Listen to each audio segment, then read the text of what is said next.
le pouvoir ne sait plus où donner de la tête, vous savez, on veut nous faire taire. Eh bien non, je suis à la retraite, et même si on me met l'étiquette de deuxième section, j'estime pouvoir m'exprimer librement comme n'importe quel Français. Donc c'est le pouvoir politique, le chef des armées, ou peut-être le ministre, j'en sais rien, qui nous a radiés. Monsieur Gabriel Attal avait dit, vous pouvez lire en grosses lettres, le constat d'un délitement de la société est très largement partagé. Voilà, c'est le porte-parole du gouvernement qui avait dit ça. Qu'ont fait nos détracteurs à l'époque? Rien. Qu'ont-ils fait depuis? Rien. Qu'en est-il aujourd'hui? Ce n'est plus le délitement de la France que nous pouvons constater, c'est la destruction de la France. Les gens se rendent bien compte aujourd'hui que la situation est encore plus grave qu'il y a 4 ou 5 ans. Et cette affaire est politique. En fait, qu'est-ce qu'on me reprochait? On me reprochait d'avoir eu des paroles violentes à l'encontre de la politique étrangère de la France en Ukraine et du président de la République. On va dans le mur, mais tout le monde le sait, comme tout le monde le voit, aussi bien les autorités militaires que civiles. L'État a voulu le faire taire, mais il a continué à dénoncer. Le général Coustou, on en a beaucoup parlé ces dernières années. Il s'était illustré notamment en signant ce qu'on avait appelé à l'époque la tribune des généraux. Le général Coustou vient d'être radié des cadres militaires. C'est une interview exclusive. Vous êtes sur RITV. Je le disais, nous venons d'apprendre en fait il y a quelques heures cette sanction, un décret du 17 avril dernier et qui indique que vous veniez d'être radié des cadres par mesure disciplinaire. Que se passe-t-il, général Coustou? Alors, tout d'abord, je vais faire une petite mise au point. Il faut bien comprendre comment ça fonctionne pour les officiers généraux. Lorsqu'on est en activité, nous sommes en première section. Lorsque nous ne sommes plus en première section, nous passons en deuxième section. C'est-à-dire que nous ne sommes plus en activité, mais nous pouvons être rappelés par le ministre en tant que de besoin. En réalité, aujourd'hui, c'est exceptionnel. Je ne sais même pas si ça existe, mais statutairement, c'est le cas. Et à ce titre, d'une part, nous avons un abattement de 10% sur notre déclaration de revenus, un sujet d'actualité, me semble-t-il. Et par ailleurs, nous sommes toujours tenus par le devoir de réserve. Le devoir de réserve. Et ça, en deuxième section, jusqu'à 67 ans. À 67 ans, statutairement, nous sommes en retraite. C'est-à-dire que ça se traduit concrètement par, d'une part, la perte de l'abattement de 10% sur notre déclaration de revenus, un manque à gagner, et par ailleurs, notre pension de retraite ne nous est pas versée par le ministère des Armées, mais par le ministère des Finances, par Bercy. Et le manque à gagner que je viens d'évoquer correspond, selon mon opinion, à une totale liberté d'expression. Sauf que, il y a une entourloupe. Laquelle? Parce que, je ne vais pas vous montrer le document puisqu'il est noté personnel officiers généraux, lorsque j'ai reçu la convocation du ministre pour me rendre devant le Conseil supérieur d'armée de terre. Il s'exprime à moi, ou récemment, en me disant « Monsieur le général de brigade 2S ». Or, statutairement, je suis en retraite. Mais en nous collant l'étiquette 2S sur la bouche, ça veut dire indirectement « taisez-vous ». Vous n'avez plus, vous êtes astreint au devoir d'expression, ce qui est une entourloupe, pardonnez-moi le terme. Et puis je précise d'ailleurs que ce devoir de réserve, nous n'en aurons pas l'exclusivité. Seulement la grande muette, comme on nous appelle, est très disciplinée, en principe. Mais nous ne sommes pas les seuls astreints à ce devoir de réserve. Je vous donne un exemple, les magistrats le sont également. Lors de la dernière élection présidentielle, une organisation de magistrats a appelé les magistrats à ne pas voter pour un des candidats. Est-ce qu'il n'y avait pas une rupture du devoir de réserve? Est-ce que vous avez entendu des sanctions prononcées à l'égard d'un ou l'autre de ces magistrats? Non. Donc nous, on veut nous faire taire. Eh bien non. Je suis à la retraite, et même si on me met l'étiquette de deuxième section, j'estime pouvoir m'exprimer librement comme n'importe quel Français, comme vous-même. Pour ceux qui ne savent pas de quoi précisément il s'agit, général Coustou, être radié des cadres, ça veut dire quoi?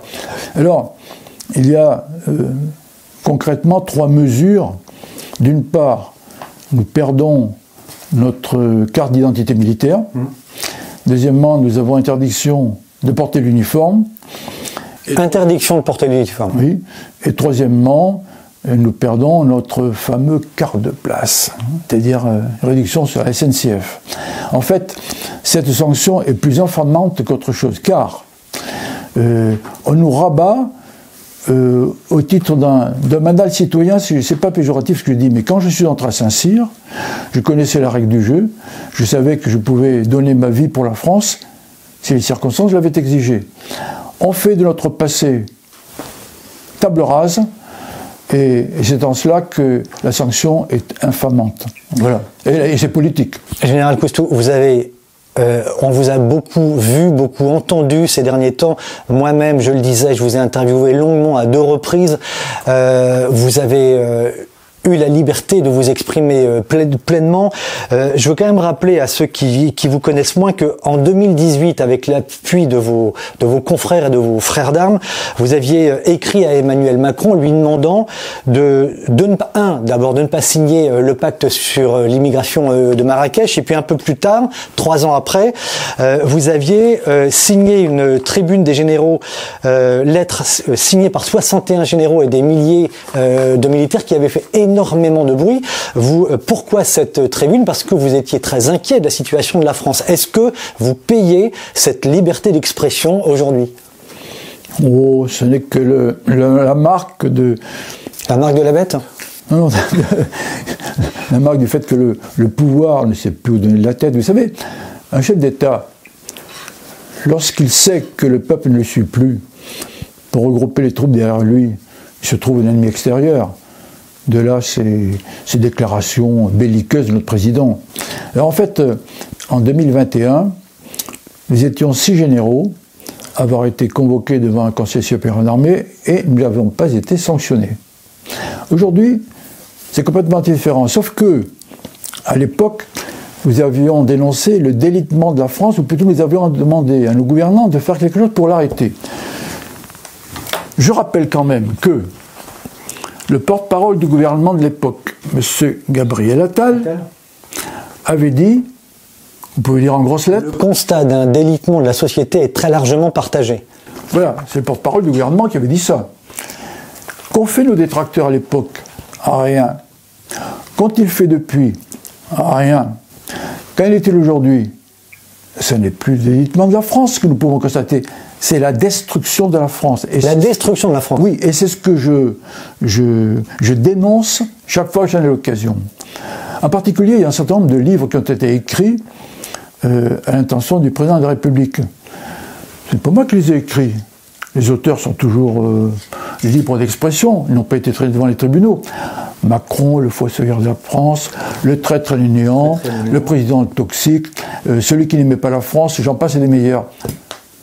C'est de l'information ouverte. Les gens se rendent bien compte aujourd'hui que la situation est encore plus grave qu'il y a 4 ou 5 ans. Donc à l'époque, je rappelle aussi que M. Castex, le Premier ministre de l'époque, vous avez essayé de nous salir, de nous traiter plus bactères avec quelques ministres dans son sillage. Bon, c'était misérable. Mais c'est triste pour eux. Cette affaire est politique. Nous sommes... Cette radiation, Général Coustou, dont vous êtes la victime, l'une des victimes, c'est une décision politique. Absolument. D'ailleurs, je vais vous dire pourquoi.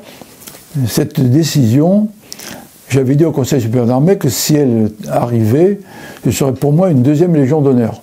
Parce que sanctionné par ces gens-là, ça me fait ni chaud ni froid. Ça vous fait ni chaud ni froid. C'est politique pourquoi? Parce que le ministre nous convoque. J'ai la lettre. Il me demande de me présenter devant un Conseil supérieur d'armée. 6 généraux, présidés par le chef d'état-major de l'armée de terre, qui m'entendent pendant quelques heures. Le Cornu. Oui, c'est le ministre de Cornu. Ce conseil donne son avis sur la pertinence de nous sanctionner, mais pas sur notre culpabilité. Ce n'est pas de la justice, c'est de la discipline. C'est pour ça que j'ai toujours dit que nous étions présumés coupables. Et, en finale, Les militaires, ils ne font que suivre une procédure que j'avais remise en cause à l'époque, mais circulaire, il n'y a rien à voir, m'avait dit le Conseil d'État.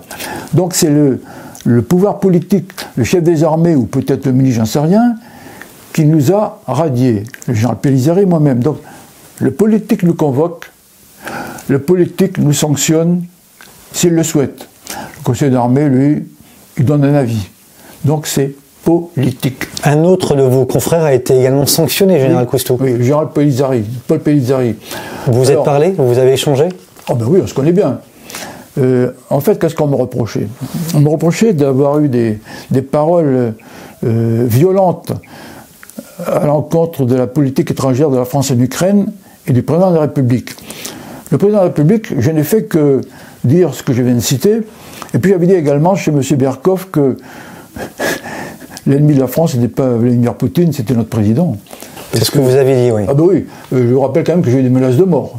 Bon, mais pour ça, une banalité. Bon, donc... Mais des menaces de mort qui se sont renouvelées, général Coustou? Non.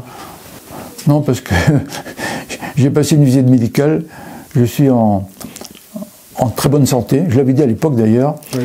On m'avait dit que si je continuais de parler, je risquais de mourir d'une crise cardiaque, alors je me suis empressé de faire vérifier ma santé, qui est excellente. Bon, donc, ça c'est une chose. Concernant la politique extérieure de la France en Ukraine, j'ai porté plainte il y a quelques mois contre 3 ministres. M. Gabriel Attal, Premier ministre, M. Lecornu, ministre des Armées, et M. Lebranchu, qui était à l'époque aux Affaires étrangères. Pourquoi? Parce qu'ils ont violé l'article 411.3 du Code pénal, selon lequel la France interdit de fournir des moyens militaires à une puissance étrangère en les prélevant sur notre propre armée. Ce qu'ils ont fait. Alors, ce qu'on me reproche, mes paroles violentes datent du 7 mars et du 7 mai, mais je suis convoqué tout à fait en fin d'année, bizarrement, comme mon camarade Pélizari, juste après que nous ayons porté plainte contre le ministre. Juste une coïncidence. Voilà. Et c'est pour ça que nous sommes passés au Conseil d'armée le 25 février dernier. Donc d'autres qui s'expriment pas gentiment vis-à-vis du pouvoir n'ont pas de problème. Et alors, évidemment, ceux qui sont la langue de bois du pouvoir n'ont aucune difficulté à être invités sur les médias, non pas mainstream, mais les médias subventionnés, et largement subventionnés. Parler de quelques officiers supérieurs qu'on retrouve sur des plateaux télé. Exactement. Très supérieurs même. Très supérieurs. Vous parliez des différentes interviews, ça va faire une quinzaine au moins. Je n'ai jamais rien demandé à personne. Aucune interview n'a eu pour origine ma demande. Mais quand on me pose des questions, je réponds. Et comme je réponds selon ce que je ressens et ce que je pense, ça ne plaît pas toujours. Ce n'est pas maintenant qu'ils vont m'empêcher de parler. C'est-à-dire qu'aujourd'hui, donc, vous êtes officiellement radié des cadres. Oui. Vous parlerez encore plus qu'avant? Non, pas moins, pas plus. Pas moins, pas plus. Parce qu'avant, je me sentais complètement libre de parler. Alors maintenant, je suis radié, je le sais par le journal officiel, je n'ai toujours pas reçu de courrier. Je n'ai pas été avisé individuellement des mesures ou des mesures concrètes qui s'appliquent suite à cette décision. Vous l'avez appris par nous? Mais je l'ai appris par la voix de certains médias. Et d'ailleurs, beaucoup de gens qui s'expriment sans savoir de quoi il s'agit, puisqu'ils relient cette affaire à ce qui s'est passé en 2021, ce qui est complètement faux. Alors, général Coustou, le général Piquemal a été, lui aussi, fait l'objet de la même sanction que la vôtre. On se rappelle très bien du parcours, entre guillemets, du général Piquemal, que j'avais d'ailleurs interviewé il y a déjà plusieurs années. Aujourd'hui, c'est votre tour avec un de vos confrères. Est-ce pour un général? Poser la question, c'est peut-être y répondre, général Coustou, mais est-ce un acte visant à humilier quelqu'un qui a travaillé pour la protection de la France? Écoutez, s'il y a humiliation, c'est pas pour moi. Je vous dis, pour moi, c'est une deuxième Légion d'honneur. D'ailleurs, nous avons évoqué avec Paul Pélizari la possibilité de créer un club ou une association des radiés. Un club des radiés. Non, attendez, c'est ridicule, c'est grotesque. C'est le signe que le pouvoir est aux abois il se débat comme il peut, il fait n'importe quoi. Je le dis clair et net, parce que je le pense, hein, c'est pas ça qui va m'empêcher de parler. Et d'ailleurs, je me suis exprimé librement. Je ne me suis jamais senti tenu à me taire. Pourquoi? Je ne vais pas dévoiler de secret militaire. Ça fait 24 ans que j'ai quitté l'activité. Et puis, de toute façon, je n'ai plus d'habilitation. Je ne vois pas pourquoi. On m'a reproché ça, de m'exprimer avec mon grade. Mais pourquoi un officier général qui a accepté au départ de donner sa vie pour la France ne pourrait pas, comme n'importe quel citoyen, s'exprimer surtout quand la France est traitée comme elle l'est aujourd'hui. Alors, quand est-ce que je vais pouvoir m'exprimer? Quand je serai dans la tombe? Ben non, donc je vais continuer. Quand j'en aurai l'opportunité. Vous aviez établi un constat très dur il y a 1 an et demi, notamment devant ma caméra. Quel constat faites-vous aujourd'hui? Il y a 1 an et demi, 18 mois qu'on s'est vu. Qu'est-ce que vous constatez aujourd'hui de l'état du pays, Général Coustou? Ça ne cesse de se dégrader. Il y a 4 ans, c'était le délitement. 4 ans après, c'est la destruction. Et aujourd'hui, on va dans le mur, mais tout le monde le sait, comme tout le monde le voit. Aussi bien les autorités militaires que civiles. Même le gouvernement le sait. Hein. Sauf que... Ils l'accélèrent? Ils sont là pour la gamelle, ils sont là pour eux, je suis désolé. Y compris nos élus, la représentation nationale. Je suis désolé. Ils sont là pour quoi? Ils sont pour eux. Ceux qui devraient être là pour servir, se servent. Voilà. Et à ce titre, ils vont du côté de leurs intérêts. Mais ça pourrait ne pas durer. Voilà. Et moi, je suis optimiste, hein, parce que si on regarde ce qui se passe à l'échelon de la planète, moi, je suis ni pour l'un ni pour l'autre, je regarde ce qui se passe. Les lignes bougent. Il y a des choses qui vont changer. Aujourd'hui, notre président est protégé par son immunité présidentielle. Je ne suis pas sûr que ça dure très longtemps. Je ne peux pas vous en dire plus aujourd'hui, mais beaucoup de gens réfléchissent à cela. Imaginez qu'il aille jusqu'au bout de son 2e mandat. Et vous croyez que les Français vont accepter qu'il parte tranquillement aux Seychelles, comme certains, pour prendre sa retraite? Je pense qu'il sera recasé d'ici là, comme tout... Il y a déjà des rats qui ont commencé à quitter le navire, hein, et dans son entourage immédiat, au gouvernement. Bon, donc ça risque mal de se finir, mal de se terminer pour ces gens-là. Et si ça termine mal pour eux, ils n'auront que ce qu'ils méritent. Merci Général Coustou de m'avoir reçu. Merci beaucoup. En tout cas, je vous dis une chose, c'est que je suis confiant en l'avenir et je sais que nous allons gagner, chers amis. Alors, ne désespérons pas. Merci beaucoup. Merci Armel.